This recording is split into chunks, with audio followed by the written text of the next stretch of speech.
আকাশবাণী সমীক্ষা শিরোনাম তিনি না থাকলে কি হতো। লিখেছেন দীপেন্দু দাস। সদ্য স্বাধীন একটা রাষ্ট্র, নাম তার ভারত। 1947-এর 15ই আগস্ট স্বাধীনতা পাওয়ার সঙ্গে সঙ্গে বদলে গেছে ভারতের আয়তন, এর আকারও। বৃহত্তর ভারতের অঙ্গহানি ঘটিয়ে খণ্ডিত ভারতের পশ্চিমাংশে এবং পূর্বাংশে ধর্মভিত্তিক এক রাষ্ট্র পাকিস্তানের আত্মপ্রকাশ ঘটেছে। স্বাধীনতার সূর্যোদয় যখন ঘটল, তখন দেখা গেল, উপলব্ধি করা গেল, ভারত নামক ভূখণ্ডটি বহুধা বিভক্ত। ছোট বড় মিলিয়ে 550-র বেশি দেশীয় রাজ্যের অস্তিত্ব ছিল সেই সময়। তাদের মধ্যে পারস্পরিক স্বার্থের সংঘাতে, ভাবনার সংঘাতে তৈরি হয়েছিল পারস্পরিক অনাস্থা আর অবিশ্বাসের এক আবহ।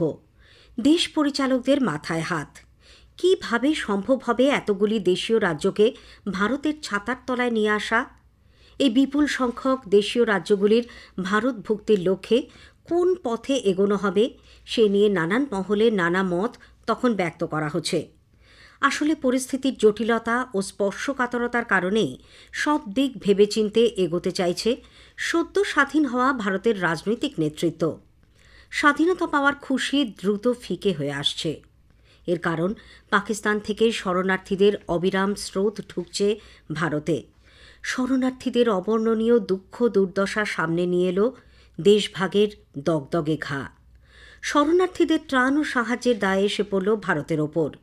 আর ওদিকে সদ্য স্বাধীন ভারতের স্থিতিশীলতা ও দেশে আইনশৃঙ্খলা বজায় রাখার গুরু দায়িত্ব তো ছিলই। সর্বাগ্রে প্রয়োজন ছিল 550-রও বেশি দেশীয় রাজ্যের ভারত ভুক্তি, পরিভাষায় ইন্টিগ্রেশন ইন্টু ইন্ডিয়ান ইউনিয়ন। দেওয়াল লিখনটা খুব স্পষ্ট ছিল সেই সময়। দেশীয় রাজ্যগুলিকে একত্রিত করা না গেলে ভারতকেও ঐক্যবদ্ধ করা সম্ভব নয়। একত্রিত করার এই অতি কঠিন দায়িত্ব দেওয়া হল বল্লভভাই প্যাটেলকে। দায়িত্ব যখন পেলেন, সেই সময় তিনি ভারতের উপপ্রধানমন্ত্রী, যার হাতে রয়েছে স্বরাষ্ট্র দপ্তর। অনেকেরই অভিমত, স্বাধীন ভারতের সর্বাধিক জটিল সমস্যার সমাধান করে দিয়েছেন বল্লভভাই প্যাটেল। 550-রও বেশি দেশীয় রাজ্যের ভারত ভুক্তি ঘটিয়েছেন প্রায় কোনো রকম রক্তপাত ছাড়াই।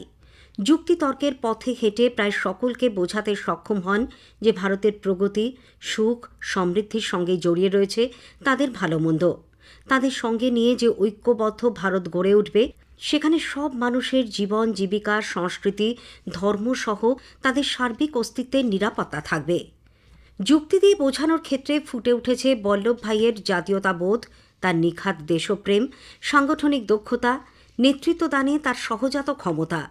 স্বাধীনতার অব্যবহৃত পরের উথাল পাথাল সময়টাতে দেশ তরণীর হাল বল্লভভাই প্যাটেলের হাতে ছিল বলে অখণ্ড ভারতের আজকের এই আকার এবং আয়তন উত্তর প্রজন্মের চোখে পড়ছে। অনেকেই কথা বলেন। আসলে বল্লভভাই ভবিষ্যৎ দ্রষ্টা ছিলেন স্বপ্নদর্শী। প্রয়োজনে কঠোর পদক্ষেপও করেছেন। ঋজু ভাবনার মানুষ ছিলেন বলেই বলিষ্ঠ সিদ্ধান্ত নিতে করতে পারতেন দৃঢ় পদক্ষেপ। দেশীয় রাজ্যগুলির মধ্যে জুনাগড়, হায়দ্রাবাদ এবং জম্মু ও কাশ্মীর তীব্র অনীহা দেখিয়েছিল ভারত ভুক্তির ব্যাপারে। জুনাগড়ের নবাব এবং হায়দ্রাবাদের নিজাম তো রীতিমতো বাড়াবাড়ি করেছিলেন। বল্লভভাই প্যাটেল কঠোর পদক্ষেপ করে বাধ্য করেন এই 3 দেশীয় রাজ্যের ভারত ভুক্তিতে।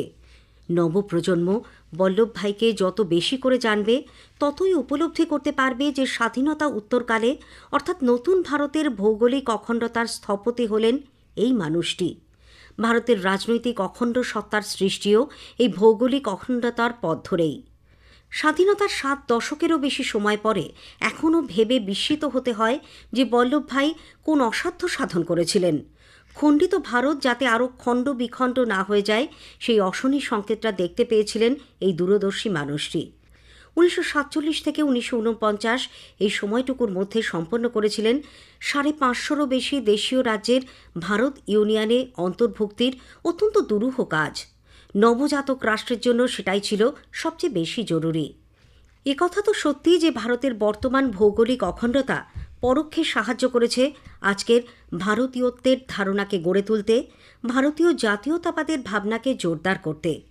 আর এর প্রেক্ষিতেই উঠে আসে সেই বিরাট প্রশ্নটা, বল্লভভাই প্যাটেল না থাকলে কি হতো। সমীক্ষা শেষ হলো। এটি লিখেছেন দীপেন্দু দাস।